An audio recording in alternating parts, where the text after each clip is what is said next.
Greg Mester, a full stack coach, and his focus is to help organizations achieve measurable results and continuous improvement. He will have a chance to introduce himself in a bit.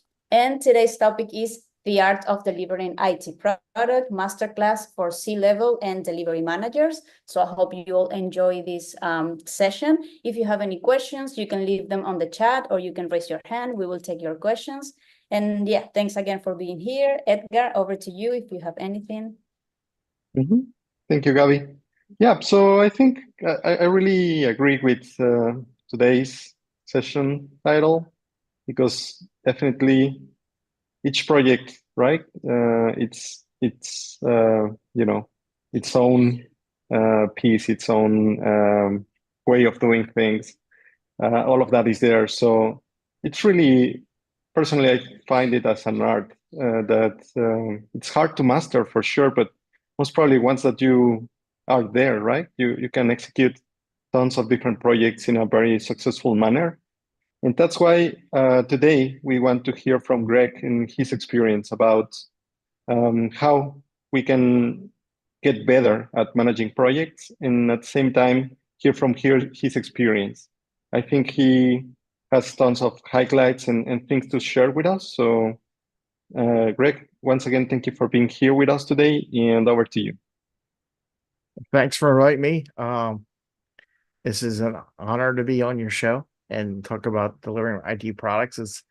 It's very timely because I was doing I mentor a bunch of founders, and we just did a session the other day. It was actually last night about delivering product and what do you need to do to get ready to go to production and things like that. So the conversation is very timely and what was shared and everything like that. I don't know if you want to hear anything about myself. I just have 30 some odd years in engineering, project, program, and agile coaching from software perspective. So it's a broad-based experience, different levels, different sizes, small companies to large companies. And like I said, lately I've been mentoring many entrepreneurs who are starting their businesses, launching a new IT software, and what do they got to do, and just holding their hands, helping them get there. So this is a very timely topic. Amazing. Yeah, so I think we can start right there, right? It must be exciting to have the opportunity to go and mentor these entrepreneurs, especially because I think you have the opportunity to get exposed to new ideas and, of course, meet amazing people, right? So in your experience, could you tell us a bit more about what kind of ideas for you are the best, that have the best potential to become a successful, startup or entrepreneurship? In your experience, what's these kind of ideas that really make a difference?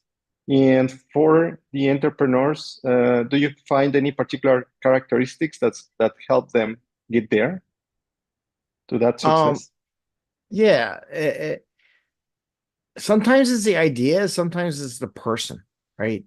And the more you talk to people, and I was listening to I'm always listening to podcasts every day. Every morning I'm out walking the dog, I'm listening to always learning, right? Always learning, want to learn more, something from an expert in an area I'm not an expert at, right?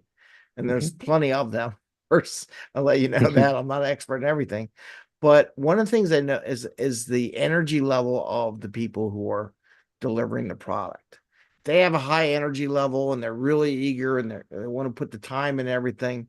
They're probably going to be successful, or they'll learn fast enough that their product isn't really what the customer wants per se, and they'll move on to the next one, or maybe they'll sell it off to some other company. They'll get to a point, and always awesome. Well, do you want to manage it for the rest of your life, or do you want to be able to sell off your company? There's two avenues in here, and you have to think about that. But that's the big thing with these new products, new delivery. And I can get it as we talk. I'll get into some of the stumbling blocks and the blockers that are in people's minds about delivering product. All right. Yeah, that's great. So I think you mentioned some quite interesting points here. And one of them is definitely, for example, this plan, right? And moving forward, whenever you are starting, if you want to stay there or, move to a different idea later. So how is that particular process in which, you get to decide that? What are some of the key things that you would say, I would advise you to take this road or that road, depending on different factors. Can you tell us or walk us through some of your particular experiences and, in particular, how had how did that have to do with also the particular circumstances of the person taking this decision? Well, part of it has to do with people listening to what the opportunities are. So many people think there's only one opportunity when they deliver a product. It's the delivery of the product. But if you listen to the marketing experts and people in sales and business, it's also your customer base, right? And what I found is a lot of companies look for two things. One, is it a good product? Is it the latest? Does it have a lot of value? Can we use it to make money? Can we use it to augment our system? Right? Maybe they're a bigger fish and you're a small fish. And they're like, oh, we can acquire you and we can improve what our offering to our customer base is. And sometimes these partnerships form between two smaller groups. And I always make sure to say, well, what are they bringing to the table? Are they bringing a Rolodex, is the old terminology, a customer database of potential new customers for you to market? And you have to decide, what are you going for? Are you going to build, like when you deliver your product, is it just to establish the current customer base you have, or is it to grow your customer base? Right. And you got to think about that when you're doing your product development. If it has two different pathways, right? If it's the grow, you have potential to sell off. If it's to maintain, then that may not be something that you would sell off to somebody, right? Otherwise, they would already offer to buy your company or your product line. Okay. And based on my experience, like being a technical person, right? Sometimes you have some ideas and you think, oh, this might be a good product, and I can, use technology and make it. But sometimes it's really beyond that, right? So how do you help people in technical roles, for example, find out what their true value is and how they are bringing that to the table, right? Because sometimes it's difficult to articulate, especially as I say, right? Maybe many of the founders are there on the technical side, and in the end, it's always about the business value that you are adding. So how is that coaching process, and how do you help them find out? Well, one, I'll first hit, and we'll talk about something later. Just from a technical perspective, I coach Agile, I coach Scrum, I coach Comma, I coach a bunch of them. I have enough certs. I think I counted like 20 different certs for different things and what I do.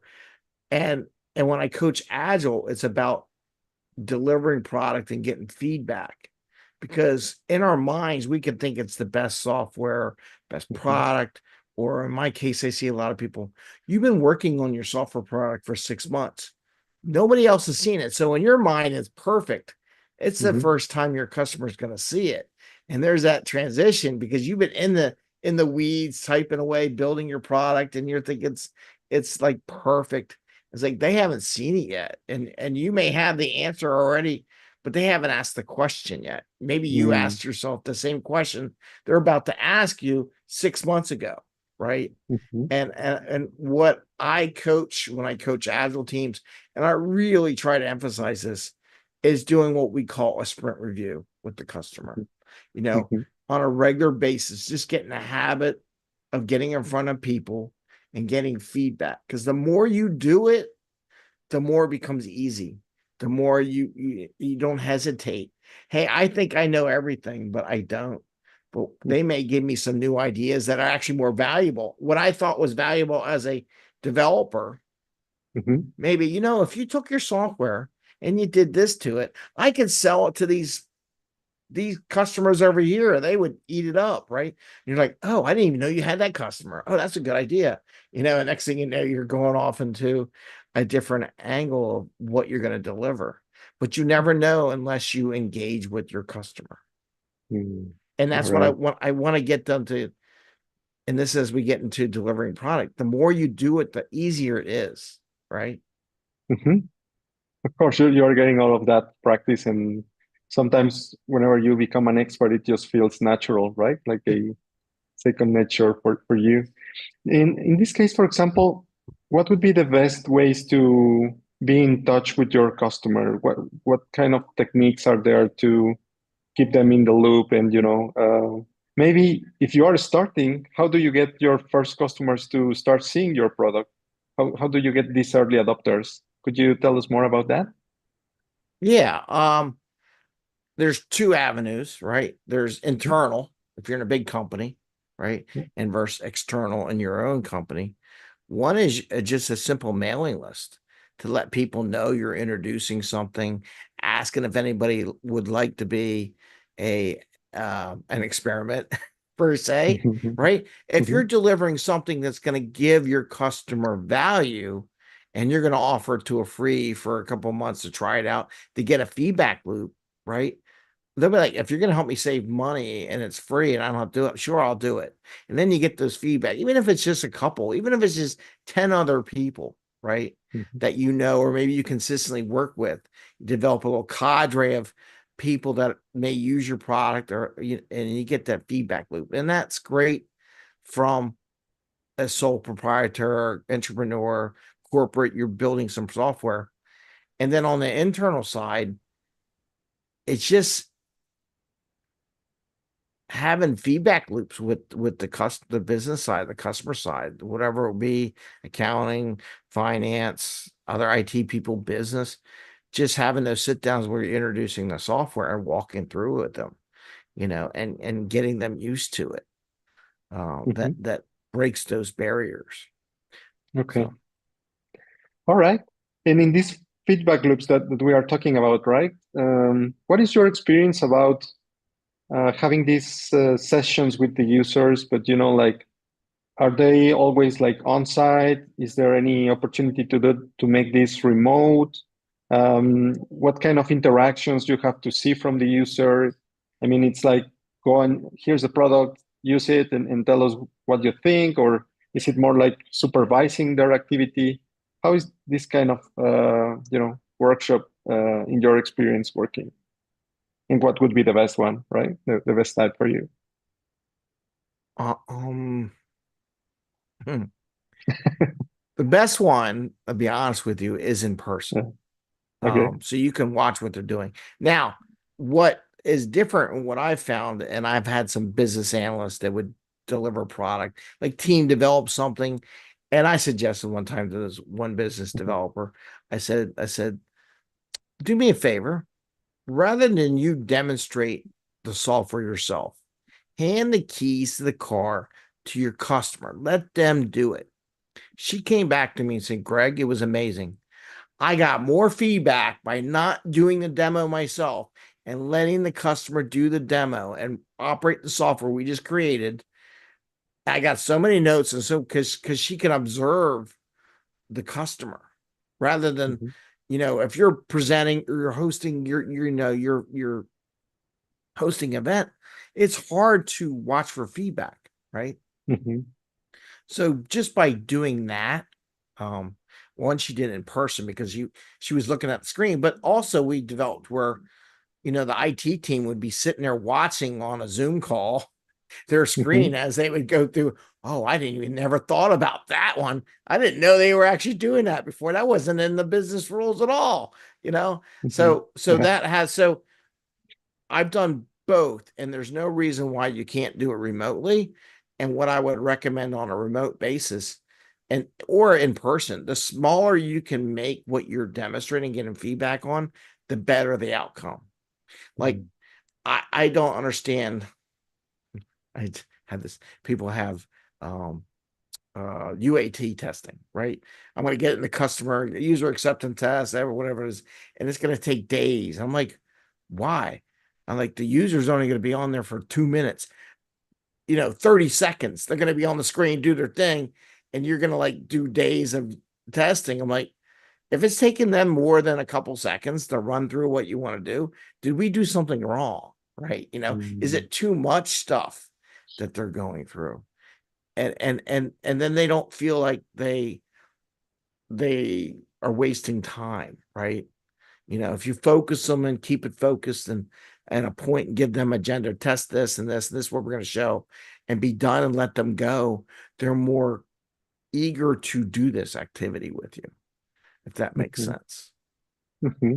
Yeah, definitely that makes sense. And by the time you were, talking about it, right? I was feeling it. Like I would really feel more compelled, right, to participate if I'm really, having that feeling of control. Like, yeah, I can go and do my thing and see if this works for me or not, right?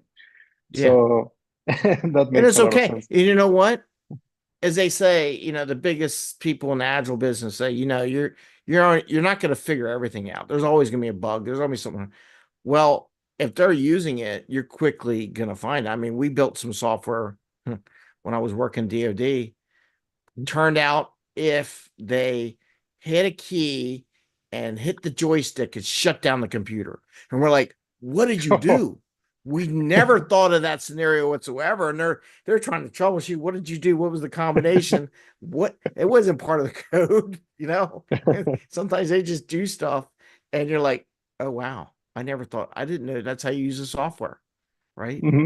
Yeah. Sometimes that's not captured in those requirements.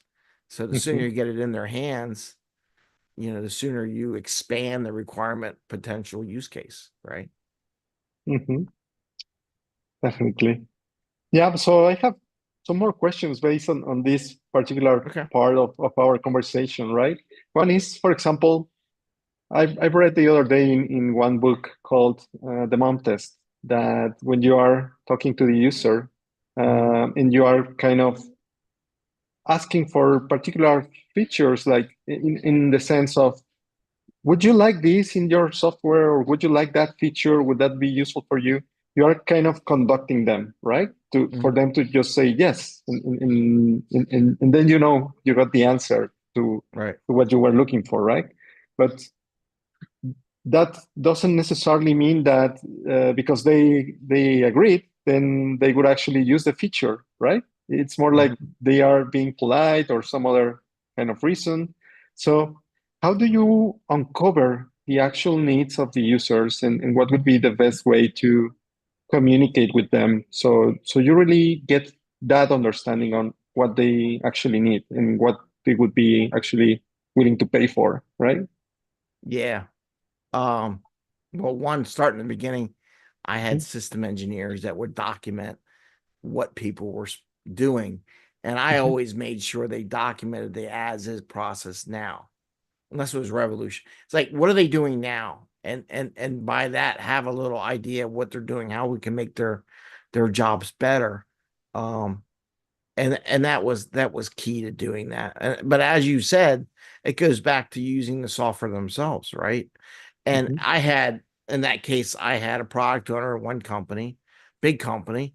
They approved all the stories and all the software and then they got used and people didn't like it, right? And like the developers were like, why isn't they liking it?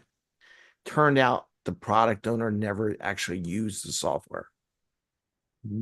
Product owner themselves never went, and it turned out they didn't have access to it. I'm like, what are you doing?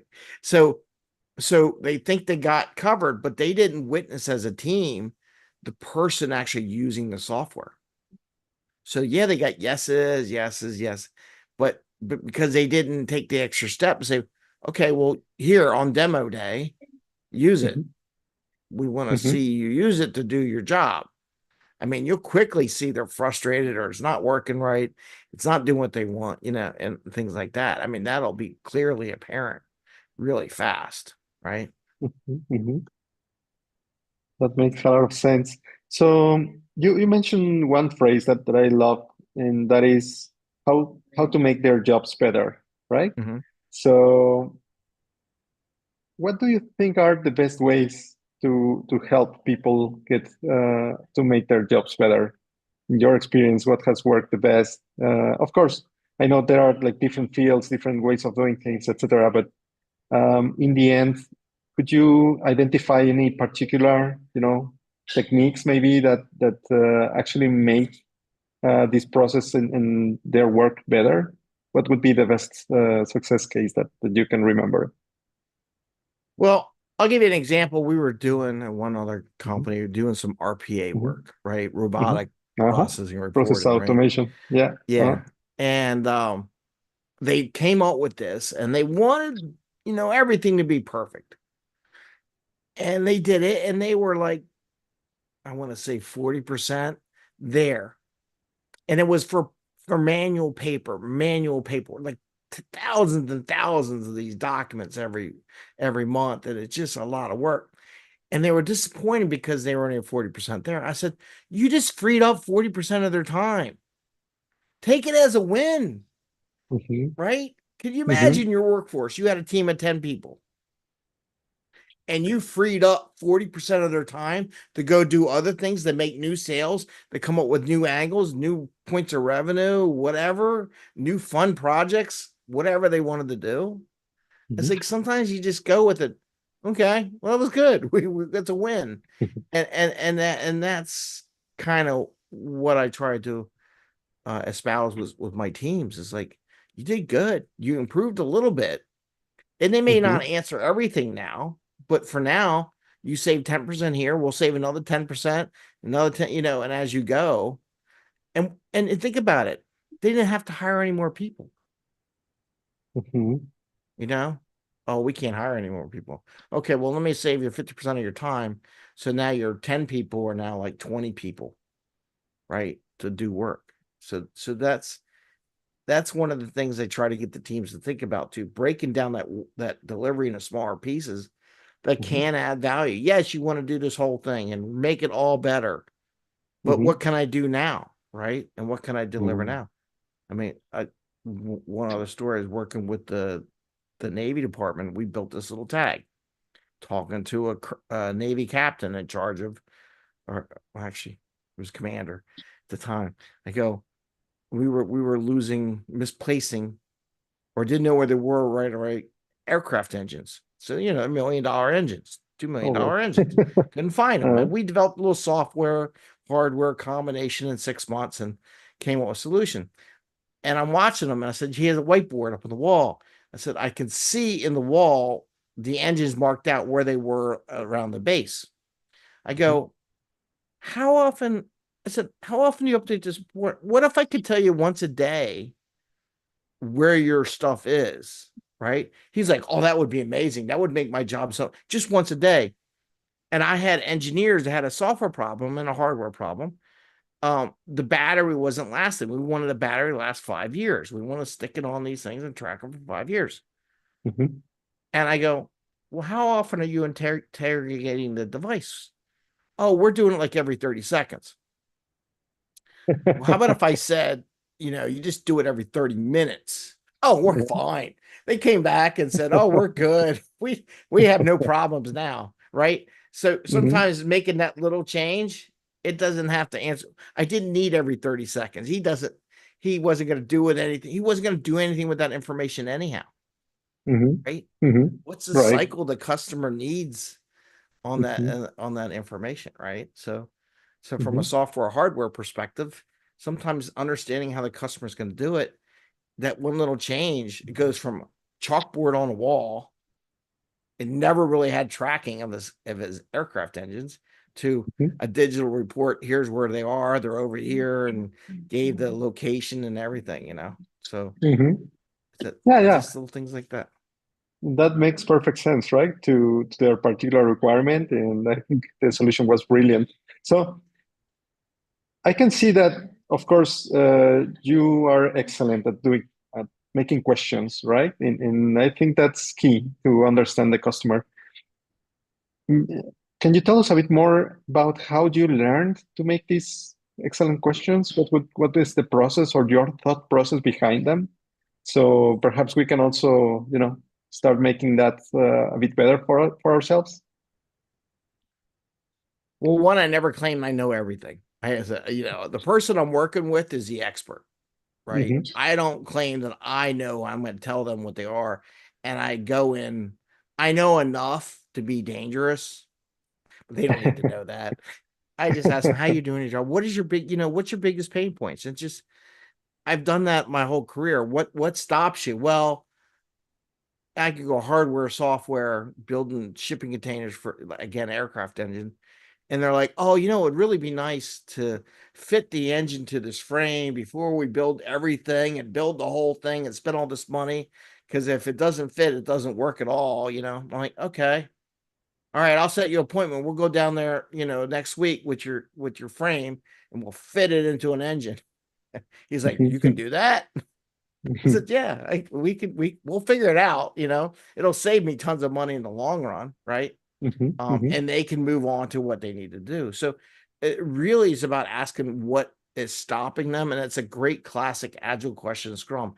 What is blocking you? I know we don't ask the 3 questions anymore, but sometimes the question of what is blocking you from doing what you want to do is a very simple question, or when you do a flow diagram on software and how the user is going from step to step to step, sometimes you go, wow, how long does it take you to do that?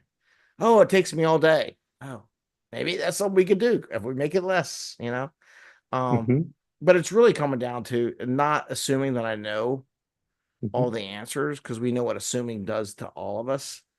And once you assume you go down a pathway.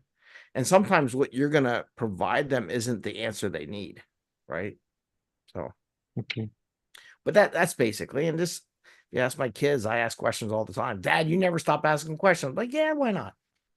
It doesn't hurt you. Some people are afraid that they ask questions, they're going to look like they don't know something. But if you really read the books and you really read it, the smartest people in the world are the ones that ask the questions. I mean, they don't ask dumb questions, but they ask very pointed questions on how to do, like basic thing. How do I boot up a machine? Well, hopefully you know how to do that, unless you're just right out of school, and that's a different question, right?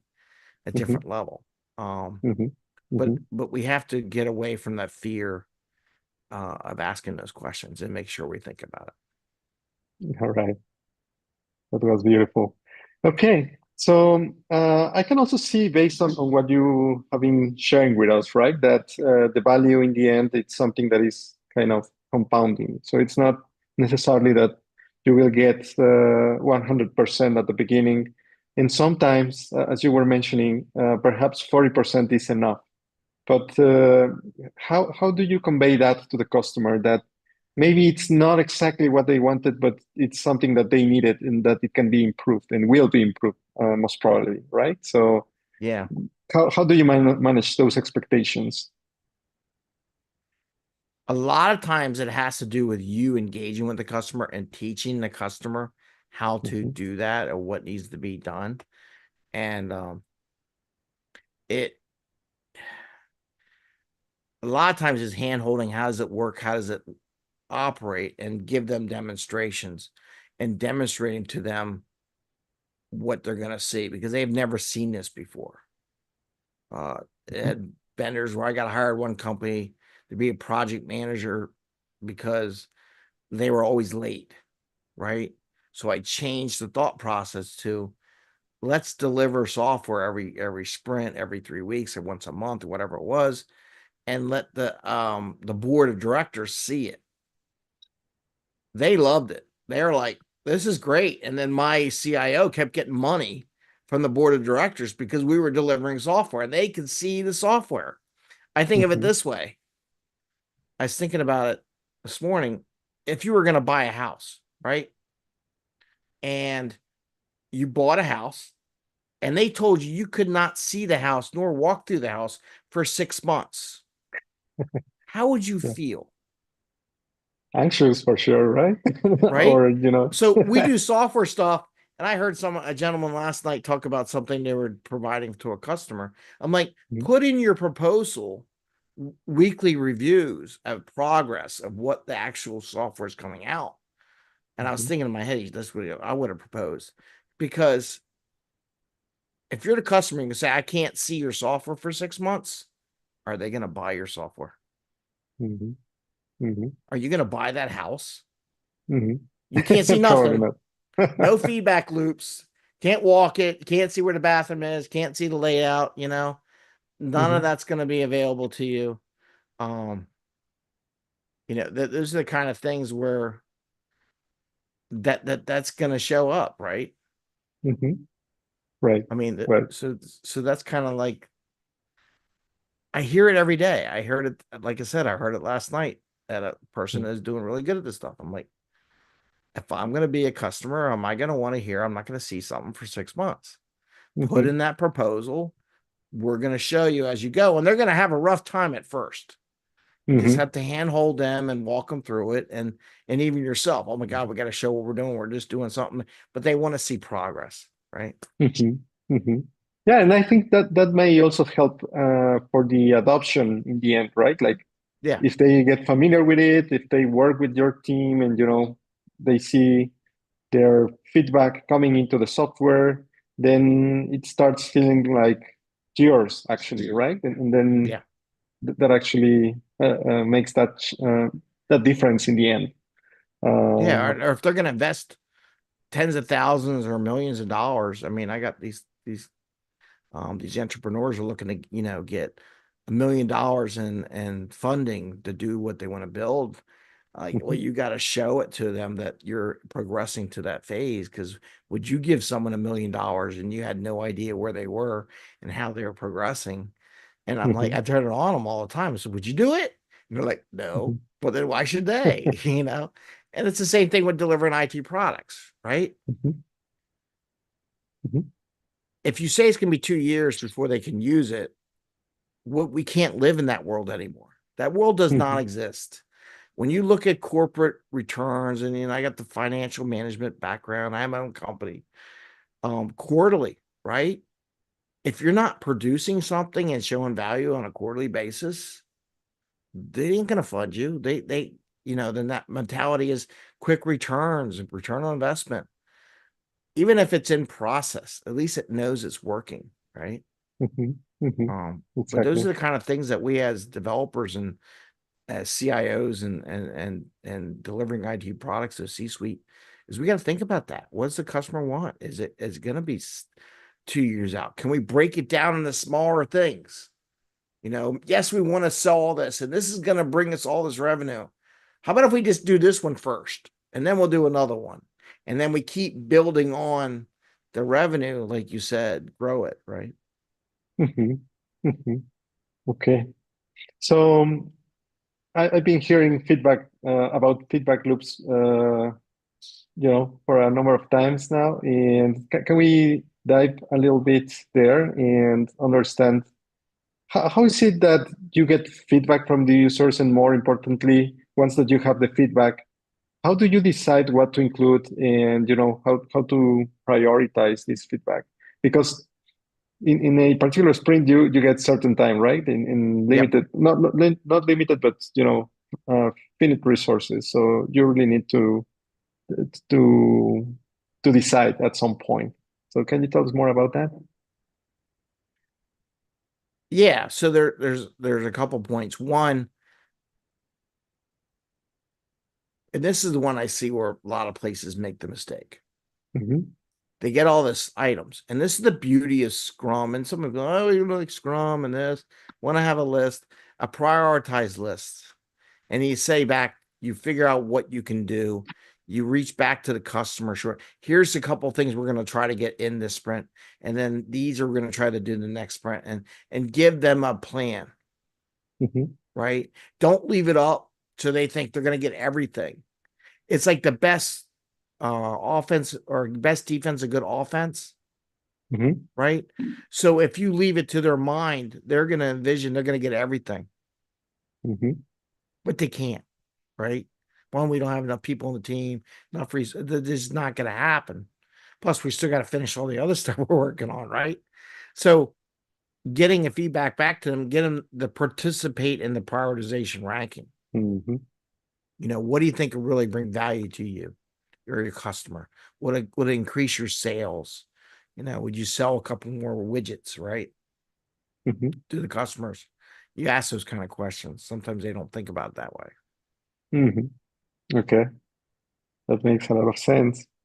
And another factor that I believe is, critical and sometimes gets lost at some point in the translation, let's say, is how to calculate the actual value that you are bringing to the customer, right? So for you, what would be some of the key KPIs that you need to keep track of and, report to the customer, and perhaps any particular metrics that they have that you consider should be included in Right. projects to realize that value that you are providing? So please tell us more about that. So it is a tricky thing to do, right? Mm-hmm. When I work in big companies, they would be like, how many hours? Like for the government stuff, a lot Mm-hmm. of cost plus. Here's my cost. Here's what I invested. Here's my Mm-hmm. hours I wrote code. But in the real world, there's no value until the actual product's in the customer's hands and they buy it. Okay. I just want to be honest with you. And you got to set that expectation, especially from a C-suite perspective. Mm-hmm. I could spend all the hours and I could spend thousands and thousands of hours building something. But until it's in the hands and we sold a unit, it has absolutely no value whatsoever. Period. Mm-hmm. Mm-hmm. Right? All you're doing is giving a metric to, are you on track to providing value, to providing a product for someone to buy or someone to use, and how quickly you get that there. So it could be time to get certain things done, reviews, how often we do it, getting work done. But if they just do code, but they never tested the code and never made sure it works in production, it still has no value. Right. Mm-hmm. And people Mm-hmm. think, oh, I'm a developer. I developed code.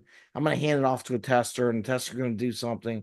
And then the production person's going to do it. By the time you know it, 6 months later, for 6 months, your company spent millions of dollars and nothing has came back, Mm-hmm. you Mm-hmm. know?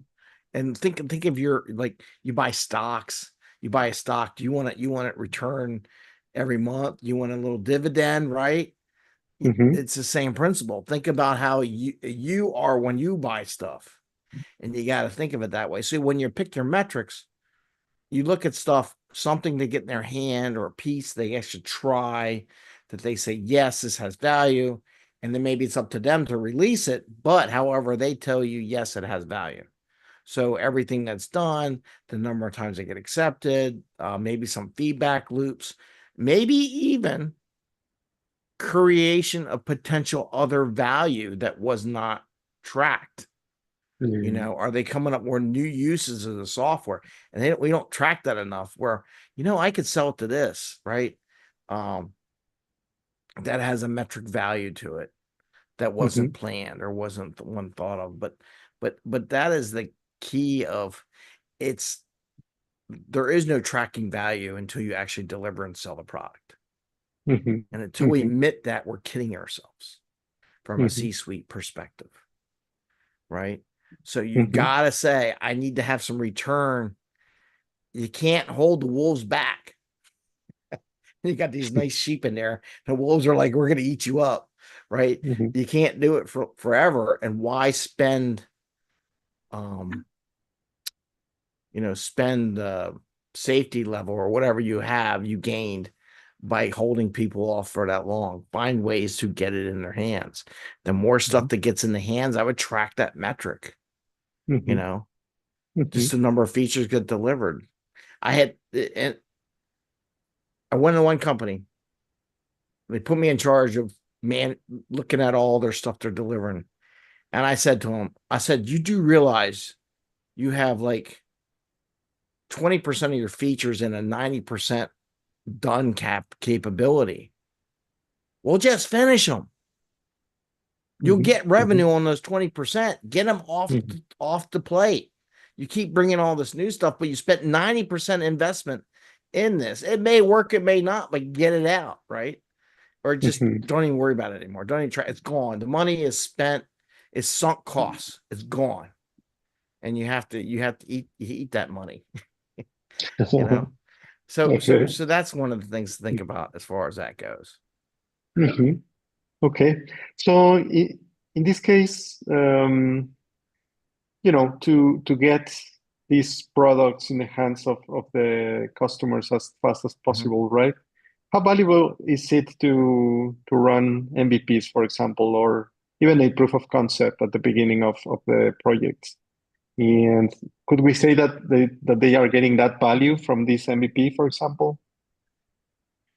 Yeah, I totally believe in the MVP process, you know, getting something, but also making it not just that'll generate that revenue.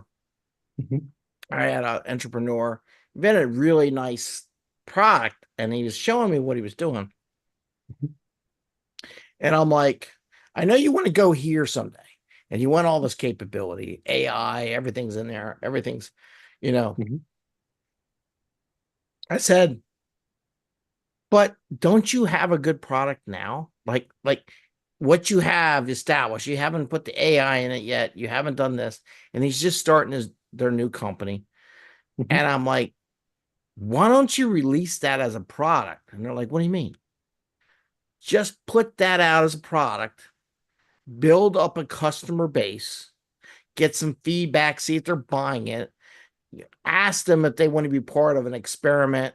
You know, maybe your next release will involve the AI add-on as, hey, we're giving you more value. We're even adding AI. We're not charging any money, right? But you already have established a customer base and started that way. If you wait until it's all done, they're off. Someone else might come in and grab those customers. They don't even know you exist. And then you got to go from scratch. At least you got a couple customers, and then you can get some word of mouth like, oh, this was really good. They really catered to me. They gave me extra value just by this new release that they put in MVP 2, right? To establish that, because at the point they have no customer base, no samples, no nothing. I'm like, I'm looking at the product. You have a product right now. I said, it works now, doesn't it? Well, yeah. Well, then release it. Okay. Make it MVP 1. Don't wait until you get all the other stuff done, because you have no revenue coming. I'm like, you have no revenue coming in right now. You know, or even if the revenue is not revenue, but is potential future customers to buy the full suite of product you want to offer. You know, you start that feed loop. They're not cold calls anymore. They're warm calls. You ever hear marketing? You got the cold calls. Who loves making those calls? Make those sales calls. But they know you know what you want.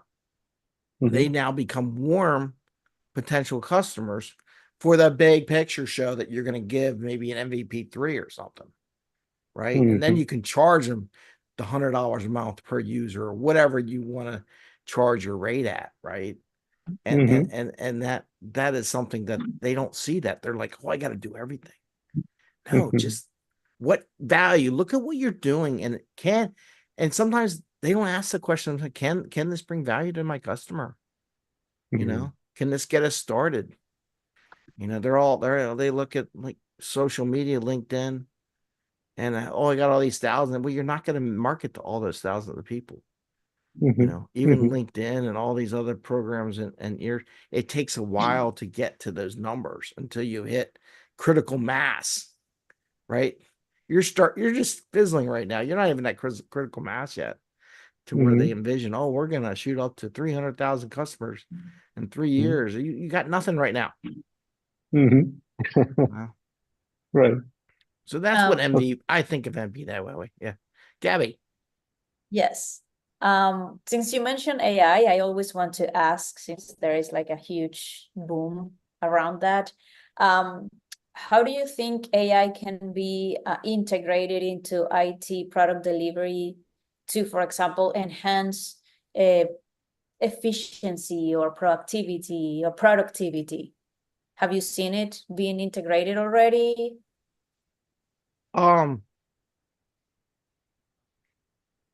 It does. I'd straight out say it enhances productivity and efficiencies. But what do you do with that time? There's books out there about gaining time. What do you do with it? Where you replace one thing you used to do with a new thought process. And it's only valuable if you see yourself going to a new world or a new place you haven't been because you've been so busy doing the basic stuff. Whether it be writing a story,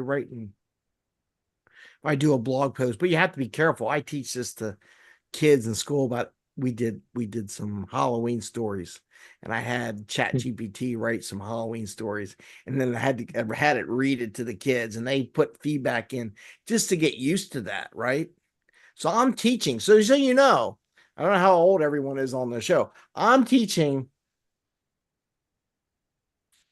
4-year-olds. No, not 4. 7-year-olds how to interface with ChatGPT, how to interface with AI, how to train them. Right? I tell these kids, one of the things I say, be careful, be nice to the AI, say please and thank you. Be curt. You may not think it's just a machine. One day that machine's going to think that's what humans want. They want to treat people like dirt, right? And treat them below par.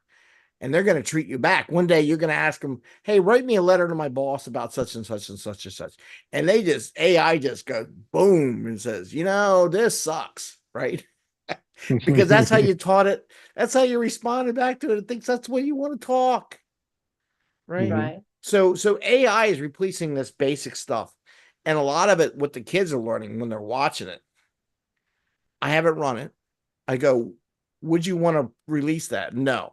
I go, did it give you ideas or concepts, or you might tweak it to sound more like you? And they're like, yes. Right. So instead of having that blank piece of paper, AI is great for giving you some framework to work with. And then you use your mind to tweak it so it's actually right. Guess it only knows so much. I mean, they laugh at the way, and I go, you can, when they writes, that it uses extra adjectives and makes it fluffy and does things. I said, do people talk like that? They're like, no, Mr. Master, no, they don't. There you go. Now I know. So I give them all warnings. I can tell when you use AI to do something, hand me a paper, and I'm gonna scan it. I'm gonna see it. I know because I've been using it. So just practicing. I know product owners that use it to write stories all the time and what needs to go into. And sometimes it just reminds you, I forgot all about that security protocol, and it just sends that to you. Oh, yeah, you don't miss on stuff, right? So I think it's going to take care of stuff and warn you about stuff that later on could suck so much time out of your process. That makes sense. And it does some great coding too, by the way. Like I was trying to figure out something the other day, trying to remember a code. It's been so long since I did a code. I said, what the heck?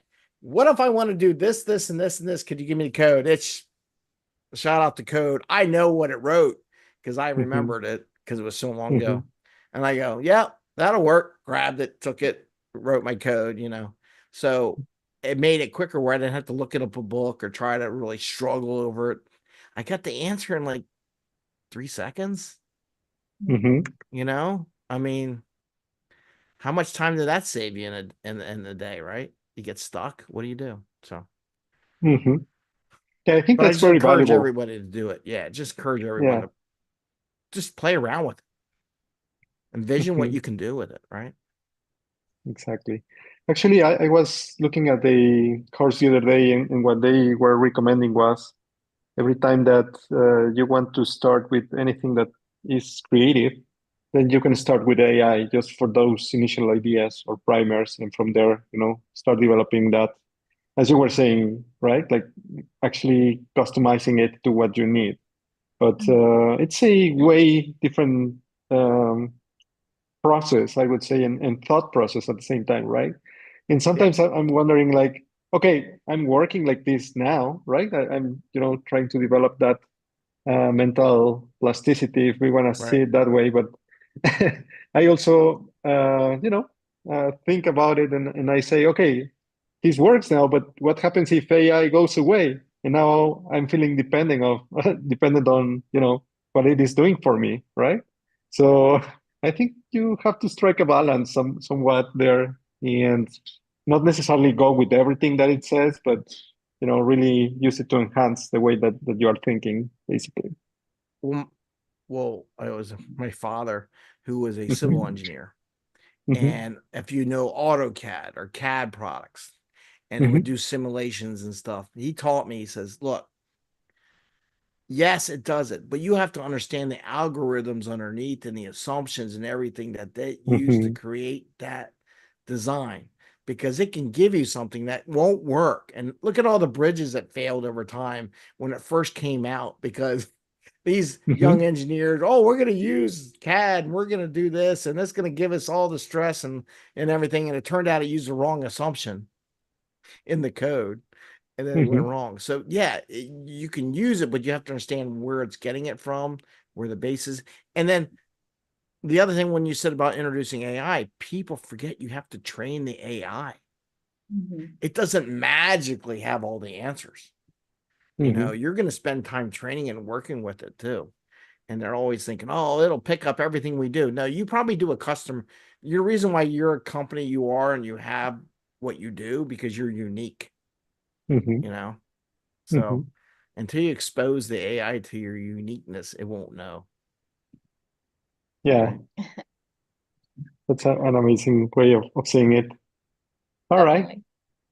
So I think we are almost, there over time, but I would like to know, Greg, do you have any particular thoughts or, final comments that you would like to share with us about how this experience was, and also anything for the audience for they to remember? Um, could you share something for us here? Um, I enjoyed it. I appreciate it. And the questions and asking the things. I Mhm. hope I brought some information from a product, a C-suite, managers. You have to make the call and deliver product, and don't accept 2 years as the answer. Every time someone, I go, no, we ain't doing it. Right out of, as soon as they say 2 years, nope, ain't happen. You know, um, always deliver something in a rapid session. And I can tell you a million stories, some really good ones. Why we won $1 billion contracts, because we didn't write a spec. We made hardware, we made software, delivered the software. And they're like, okay, we like it. You have something. Can you put it in the production line? And then when the production line was 1,000, almost 1,000 vehicles. So a couple hundred vehicles. And each one we did was worth like $25,000 pop, you know, just from the Mhm. computer alone and the software. So it was like, when you add it all together, but if we missed that window, we would have never made that contract. And I look at, people don't know what we did, but we set up the future that kept that factory online for years to come, because we introduced that new product early enough so that they could approve it and do stuff with it. If you don't get it in their hands, they're not going to see it. And just one other thing, like masterminds. I think of masterminds in a different way. I'm going to member a couple masterminds. I give a mastermind for developers, IT, product owners. If you're interested, you can connect with me. I have my own little 5 a.m. Master Scrum show with, I don't know, we have 14 million views and 14,000 followers and stuff like that. And they come in and go. But a lot of times when you're in a mastermind, I think of a team as a mastermind, they present something. Myself and other people see what they did and say, oh, I could use that here. And you may only invite the one person, the one customer that you made this for, but invite their peers, let them see what you're building, because they might find 10 different other places they can use your software. Mm. So you invested that little bit of value, right? And you think the one person won, But then these other 3 units of your corporation or what you could do is say, I can use that too. If we can tweak that, I can use it here. You just 10x'd what you did. The value return, right? Instantaneously. Did add it, maybe you add a little bit more work, but by doing that mastermind of people in the room, they triggers in their mind thoughts that they never thought of. So you may think it has nothing, you may think it's a marketing thing or it's a finance thing or sales or customer operations or whatever, but it's they don't know you can do what you do until they see it. You know, turn that into your marketing plan for more work. Because, you know, the worst problem to have is more work than can be finished, right? You know, you really complain when you don't have any work and you go, oh God, do I got to move my resume? You know, so you want those avenues out there, right? So, all right, perfect. All right. Thank you so much. Yeah, Yes. thank you, Greg. We really appreciate it that you Thank came you. here and share all of this with us today. It was I hope it an helps amazing people. session. Yeah, You know, Definitely, it did. if they get stuck, just, you know, have them knock on my door. Like I said, after the event, they want to reach out to me. I'm on LinkedIn. You know, I got 14,000 connections. You know, there's ways, and I got a Slack channel, and you can connect with me. If you get stuck, what do I do? Sometimes you just have someone to talk about what you're doing, and then you go, "Oh, I didn't think about that. It's okay. Release the code." All right. Okay. Thank you so much, Greg. It's been a pleasure having you today. Thank you for joining us. Thank you, Ed, for leading this very insightful conversation as always. And for the audience, thank you for being here, supporting this space. We do it for you, as you know, so thank you very much. Greg, we'll keep in touch. Thank you again. Okay. If you ever need me for anything else, just reach out. I enjoy it. Definitely. Thank you so much. Bye-bye, everyone.